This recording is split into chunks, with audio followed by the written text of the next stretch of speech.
বিয়ে করতে রাজি ছিলেন না পাত্রী, কিন্তু সে কথা ঘুণাক্ষরেও জানতেন না পাত্র। তাই বিয়ের মঞ্চে অতি উৎসাহে কনের হাত ধরতে গিয়েছিলেন তিনি, কিন্তু হাত না ধরে পরিবারের ঠিক করা পাত্রের সেই হাতে থুতু ছিটিয়ে দিলেন পাত্রী। হবু স্ত্রীর কাণ্ড দেখে হতবাক হয়ে গেলেন বর। সেই ঘটনার একটি ভিডিও ইতিমধ্যেই প্রকাশ্যে এসেছে। ভাইরাল হয়েছে ভিডিওটি। সেই ভিডিওয় দেখা গিয়েছে বিয়ের আসরের বসেছে একটি জায়গা। মঞ্চে দাঁড়িয়ে রয়েছেন পাত্র, পাত্রী দাঁড়িয়ে মঞ্চের নিচে। কনেকে ওপরে আনার জন্য তার দিকে হাত বাড়িয়ে দেন ওই পাত্র, কিন্তু সেই হাত না ধরে উল্টে হাতে থুতু ছিটিয়ে দেন পাত্রী। রাগী চোখে তাকিয়ে থাকেন হবু বরের দিকে। অন্যদিকে পুরো ঘটনায় ভ্যাবাচাকা খেয়ে যান ওই পাত্র। অবাক হয়ে তাকিয়ে থাকেন কনের দিকে। সেই ভিডিওই প্রকাশ্যে এসেছে। ভাইরাল ভিডিওটি পোস্ট করা হয়েছে শিবম যাদব নামের এক্স হ্যান্ডেল থেকে। 10 সেকেন্ডের সেই ভিডিও ইতিমধ্যেই বহু মানুষ দেখেছেন।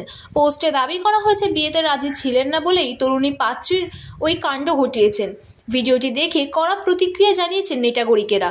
পাত্রী যা করেছেন তা অসভ্যতা বলেও মন্তব্য করেছেন নেটাগরিকদের একাংশ। অনেকে আবার ঘটনাটির সত্যতা নিয়েও প্রশ্ন তুলেছেন। এক নেটাগরিক লিখেছেন, এটা চরম অসভ্যতা, বরের উচিত ছিল মঞ্চ থেকে নেমে যাওয়া।